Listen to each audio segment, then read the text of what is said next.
سید المرسلین وخاتم النبیین محمدا شاہدا مبشرا ونذیرا وداعیا الی اللہ باذنہ وجعلہ سراجا منیرا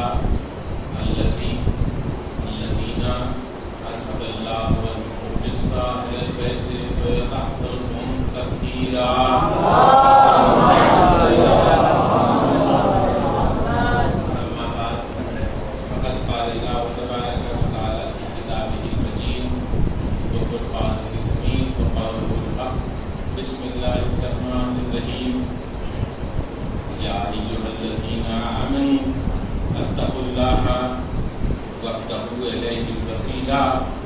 وجاهدوا في سبيله وَلَعَلَّهُمْ تُفْلِحُونَ. نعرہ سلوات.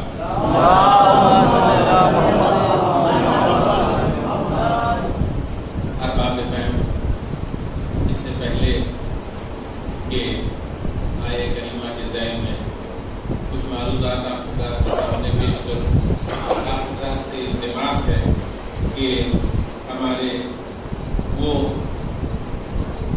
اجداد، وہ بزرگ جو اس فرش اعضاء کی زینت ہوا کرتے تھے، جو آج ہمارے بیچ نہیں ہیں، ان کے لیے ایک سورہ فاتحہ آپ پڑھ کے ان کی ارواح کو ایصال ثواب کروا دیں.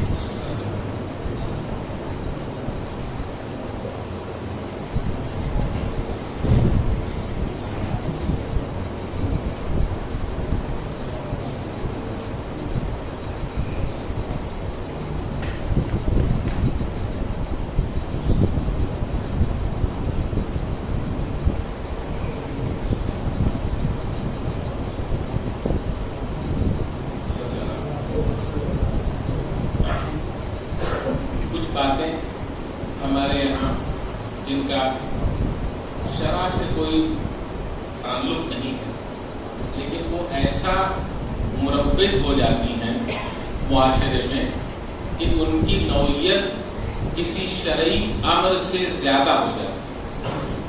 جیسے ایک یہ تصور پیدا ہو گیا خاص کر شہروں میں کہ ایام عزا میں اپنے مرحومین کے نام کوئی فاتحہ، کوئی نذر نہیں کرنا چاہیے. حالانکہ یہ تصور بالکل غلط ہے. اس لیے کہ آپ فاتحہ میں کیا پڑھتے ہیں؟ سورہ حمد، سورہ توحید، یہی تو پڑھتے ہیں. تو اگر ایام عزا میں کیا سورہ حمد کا اور سورہ توحید کا پڑھنا جائز نہیں ہے؟ اگر جائز نہیں ہے تو پھر نماز میں آپ سورہ حمد و سورہ توحید پڑھتے ہیں.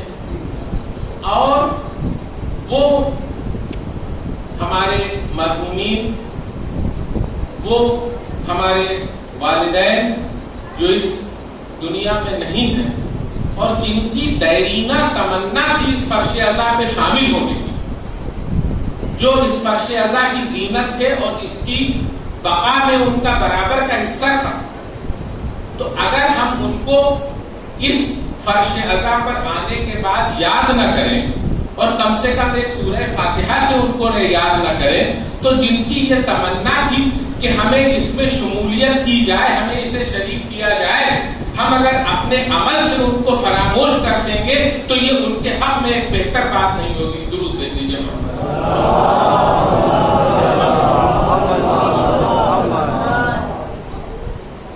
صبح کی مجلس میں طاہر میاں فرماندو نے جو افادیت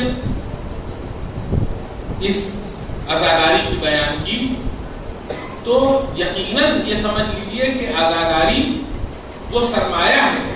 اس لیے کہ ہم سے نہ پوچھیے، اس کی ہماگیری، اس کی اہمیت غیروں سے پوچھیے کہ غیروں کے نگاہ میں عزاداری کی اہمیت کیا ہے.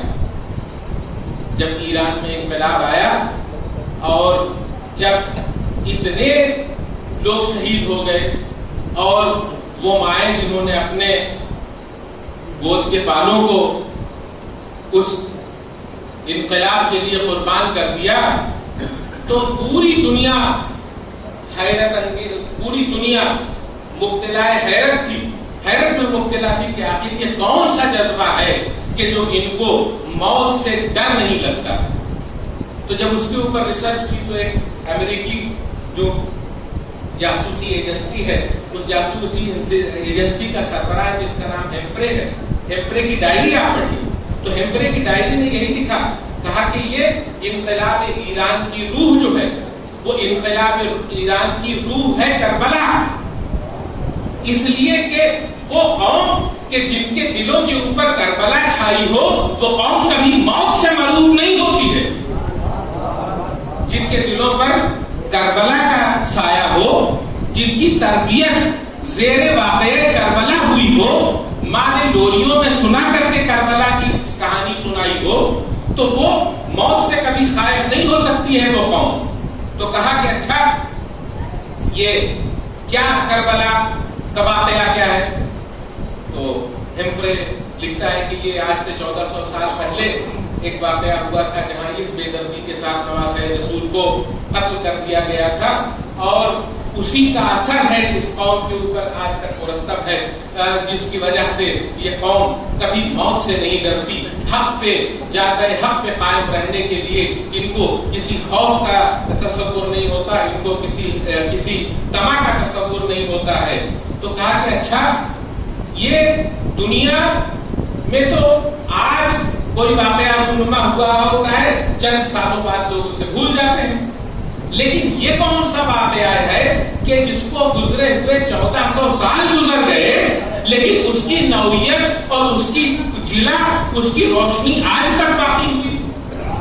یہ کون سی وجہ ہے؟ ہمارے بہت عزیز اقارب گزر گئے, ہمارے بہت سے چاہنے والا باپ سب سے گزر گیا, لیکن یہ کہ ہم پہلے سال جتنا روتے ہیں اتنا دوسری سال نہیں روتے ہیں, اس کے بعد تیسرے سال نہیں روتے ہیں, 10 سال کے بعد تو گھر والوں بھی نہ روتے ہیں. نتیجے سالانہ مجلس میں, برسی کی مجلس میں وہ رسم ایسی بن کے رہ جاتی ہے. تو 10 سال میں جہاں آدمی جو اس کا وجہ خلقت باپ تھا اس کو بھول جاتا ہے, تو یہ کون سی نوعیت ایسی ہے کہ جو 1400 سال گزر گئے لیکن وہ واقعہ ان کے دلوں پر, ان کے روحوں پر, ان کے ذہنوں پر اس قدر چھایا ہوا ہے کہ جس کے وجہ سے یہ قوم آج تک زندہ قوم کہلاتی ہے.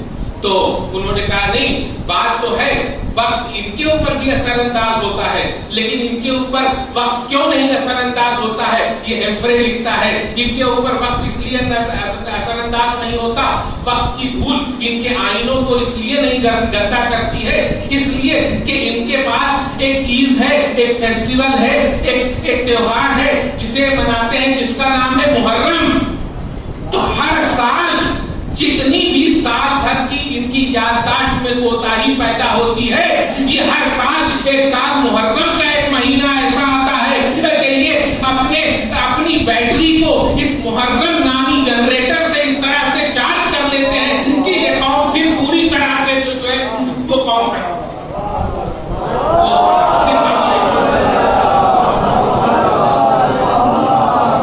تو یہ غیروں کی باتیں ہیں. اور یاد رکھیے کہ مردوں کا بڑا کارنامہ ہے, بڑا رول ہے عزاداری میں, لیکن جو مخالف نے لکھا ہے, جو ہیمفرے نے اپنی ڈائری میں لکھا ہے, ہیمفرے میں لکھا ہے تو کہا گیا کہ اچھا اس محرم کو اگر ختم کرنا ہو, اگر اس اثرات کو زائل کرنا ہو تو کیا کیا جا سکتا ہے؟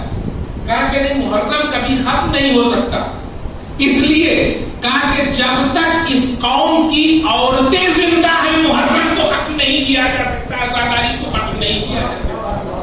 اس لیے کہ ہم اپنے اوپر غربہ نہ کریں. حضور والا آزاداری کے قیام میں جو حصہ عورتوں کا ہے, جو حصہ عورتوں کا ہے, اس لیے کہ بچہ پیدا ہوا ابھی 2 سال کا نہ ہوا لیکن ماں کی گود سے یا حسین کہنے کا سبب اسے کون دیتی ہے؟ یہ ماں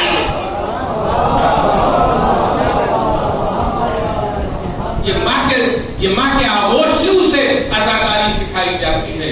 لیکن ارباب ازا, یہ آزاداری وہ چیز ہے جو ہمیں زندہ رکھے ہوئے ہے, لیکن ہم یہ بھی دیکھتے ہیں, ہمارا یہ بھی مشاہدہ ہے کہ آزاداری جس طرح سے بڑھ رہی ہے, اور جب ایک وقت ایسا تھا کہ لوگ کہتے تھے کہ عزاداری اس لیے زندہ ہے، مخالفین عزا یہی کہتے تھے کہ عزاداری اس لیے زندہ ہے کہ ان کے پاس ذمہ داری ہے. زیادہ تر شیعہ ریاستوں میں پیسہ ہوا کرتا تھا، جیسے نوابین لکھنؤ کے اور تمام سب بڑی بڑی ریاستیں ہوا کرتی تھیں. اور یہ تو ہم کہتے ہیں کہ ہندوستان کا کمال تھا کہ ہندوستان نے غیر مذہب اہل ہنود کو بھی تعزیہ دار بنا دیا.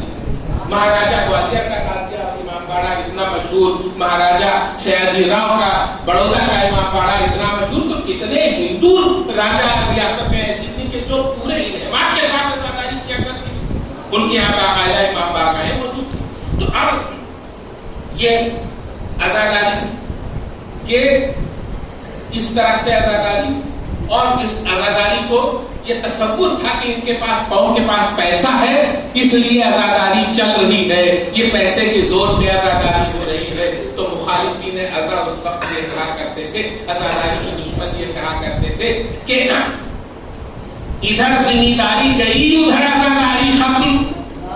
اب جب ذمہ داری چلی جائے گی تو عزاداری ختم ہو جائے گی. لیکن حضور والا دیکھ لیجئے، اور ہم سے بہتر تو اسے کوئی سمجھ ہی نہیں سکتا، اس لیے کہ ہم پر آگ بیتی ہے. ہم نے تو دیکھا ہوا ہے کہ جب عزاداری تھی. لیکن آپ یہ بتائیے کہ اسے دعائیں جناب فاطمہ زہرا کے علاوہ کیا کہیں گے؟ آج سے 50 سال پہلے جو عزاداری ہوتی تھی اس گاؤں میں، اس کی کیا نوعیت تھی اور آج کی عزاداری کی کیا نوعیت ہے؟ ہمیں یاد ہے، ہم آج سے 30 سال پہلے 40 سال پہلے ہم جانتے ہیں کہ ان مجالس میں سوائے بتاچے کے اور کچھ نہیں بتا کرتا. ہمارے بزرگ موجود ہیں جو ہماری بات کی تائید کریں گے کہ صرف بتاچا بٹتا تھا تینوں مجلسوں میں. لیکن آج ہماری عزاداری کی نوعیت دیکھیے کہ وقت گزر گیا. لوگ سمجھتے تھے کہ جب یہ مفلس ہو جائیں گے تو عزاداری بند ہو جائے گی، لیکن مفلسی نہ بند ہوئی، عزاداری میں دینوں کا دن چوگنی اضافہ ہوتا چلا گیا. درود بھیجیے محمد.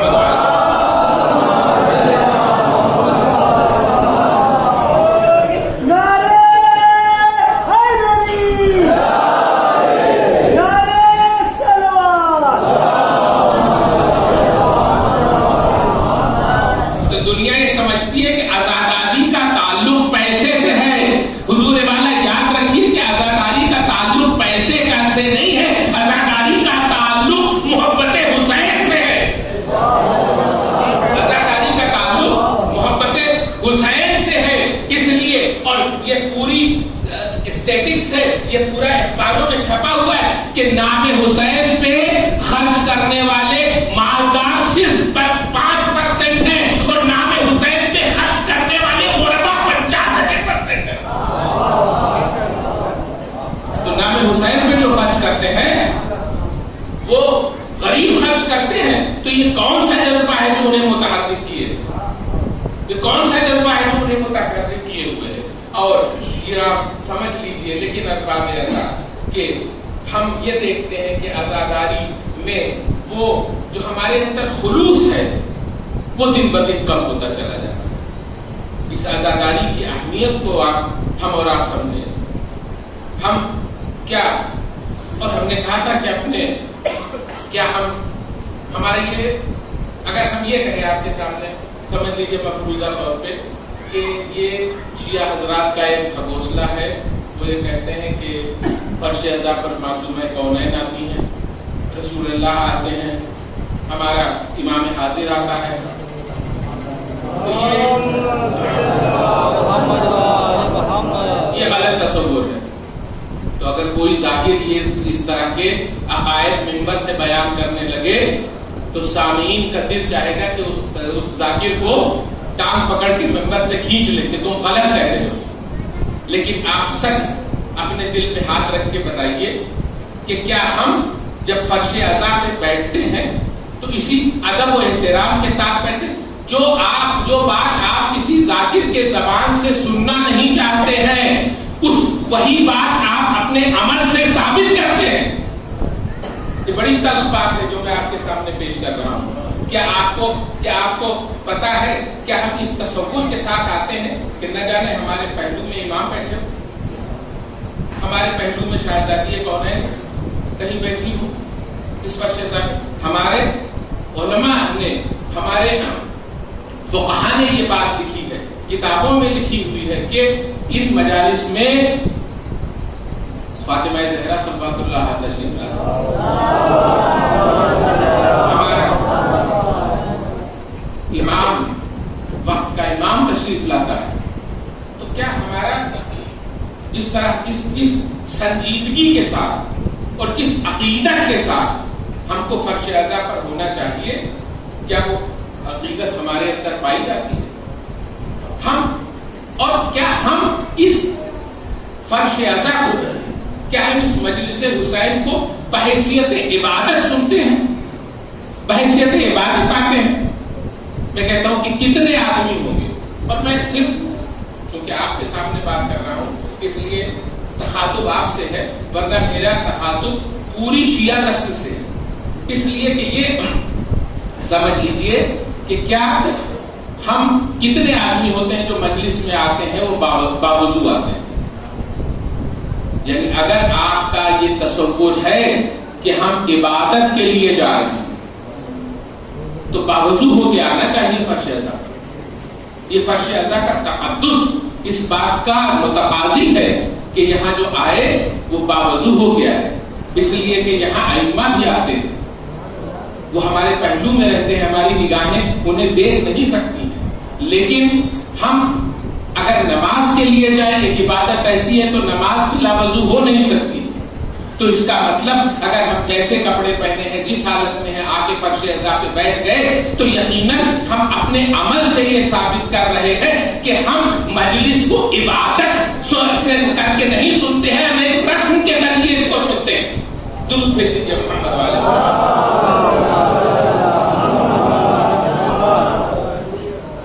اگر ہم مجلس کو بطور عبادت سنتے تو ہمارا برتاؤ کچھ دوسرا ہوتا، ہمارا عمل کچھ دوسرا ہوتا۔ ہم اور میں آپ حضرات سے گزارش کرتا ہوں کہ جب بھی مجلس کے لیے گھر سے نکلیں باوضو ہو کے نکلیں، اس لیے کہ دیکھیے دو چیزیں ہیں، کسی چیز سے ربط رکھنے کے لیے، یہ بجلی سے تو آپ حضرات بہت اچھی طرح واقف ہیں، آپ نے دیکھا ہوگا کہ اگر ننگے تاروں کو چھو لیا جائے، انسان چھو لے تو فوراً اس کو کرنٹ لگ جاتا ہے، لیکن آپ نے دیکھا ہوگا کہ اگر ربر کا دستانہ پہن کے انہی تاروں کو آپ چھو لیجئے تو، اس لیے کہ بیچ میں ایک مادہ ایسا حائل ہو گیا جو اس کو ادھر سے ادھر نہیں جانے دے رہا ہے، تو ایک مادہ ایسا بیچ میں آیا جو اس کرنٹ کو یہاں سے وہاں تک انسانی جسم کا منتقل ہونے جا رہا ہے۔ اب یہ تذکرہ تطہیر و تطہیر، اور یہ تذکرہ تطہیر و تذکرہ نور ہے جو یہاں سے بیان ہو رہا ہے، جو مجلس ازاں میں بیان ہو رہا ہے، لیکن اگر انسان حادث آیا، اگر انسان نجس آیا تو بتائیے کیا تذکرہ تطہیر اس انسان کے قلب پہ اثر کرے گا؟ اس لیے کہ اگر بیچ میں نجاست کی چادر، بیچ میں اگر نفس کی گندگی بیچ میں حائل ہے تو کیا تذکرہ تطہیر انسانوں پہ اثر انداز ہوگا؟ نہیں ہو سکتا۔ اس لیے یہ یاد رکھیے کہ اگر مجلس میں آنا ہے تو مجلس کے تقدس کے ساتھ آئیے، تبھی آپ کے دلوں پر اس عبارت کا اثر ہوگا۔ اس لیے کہ اس تقدس کے ساتھ اگر مجلس سنیے گا تو اللہ کے نزدیک اس کا جو مرتبہ ہے تو وہ آپ سمجھیے گا، اور یہ بھی سمجھ لیجیے کہ جو ہمارے نوجوان مجلس ازاں کے سلسلے میں جو بھی کام کرتے ہیں، یہ یاد رکھیے کہ یہ کوئی سماجی کام نہیں ہے۔ اس کو اگر کوئی آدمی سماجی کام سمجھ کے سمجھتا ہے کہ یہ کوئی معاشرتی کام ہے، یہ کوئی تقریب ہے، کسی کے یہاں شادی میں ہم گئے 4 کام کر دیے، کسی کے یہاں کوئی کام ہے تو کسی کی لڑکی کی شادی ہے اس میں 4 کام کر کے، یہ حضور والا اس طرح کی خدمت نہیں ہے، یہ اس طرح کی خدمت نہیں ہے۔ یاد رکھیے کہ فرش ازاں سے متعلق کسی بھی کام کا کرنا تعصیہ عمل معصوم ہے۔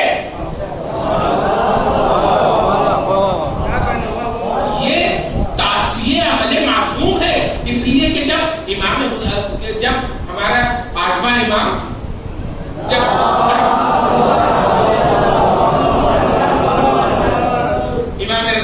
السلام مجلس ان کے وقت کا شاعر دیبل کہا کہ دیبل محرم کا چاند نمودار ہو گیا، دیبل میرے جگ کے حال کا کوئی مرثیہ نہیں کہا ہے.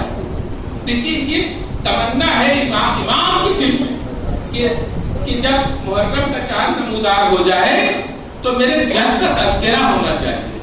تو دیبل کہتا ہے ہاں مولا میں نے کہا ہے. تو کہا نہیں دیبل میں فرش ازا بچھا لوں، میں بستر لگا لوں، میں اپنے احباب کو بلا لوں، میں اپنے چاہنے والوں کو بلا لوں. تو حضور والا یاد رکھیے کہ یہ عمل معصوم ہے، کہ فرش ازا کا بچھانا یہ کوئی خاص عمل نہیں ہے، یہ وہ عمل ہے جو ہمارا امام کر چکا ہے. یہ اس کے عمل کی تعصی ہے. لوگوں کا مجلس میں جمع کرنا یہ بھی ایک امام کے عمل کی تعصی ہے. اور اس کے بعد جب دیبل نے مرثیہ پڑھا، ہر باب اعظم دیبل سے کہا ہاں اے دیبل آپ جاؤ اب میرے جگ کا مرثیہ پڑھو. تو دیبل نے کہا بس ایک بند پڑھا اپنے مرثیے کا کہ اے شہزادی، ارے آپ کے گود کے پالے جو آسمان کے ستارے بن کے چمک رہے تھے، آگے دیکھیے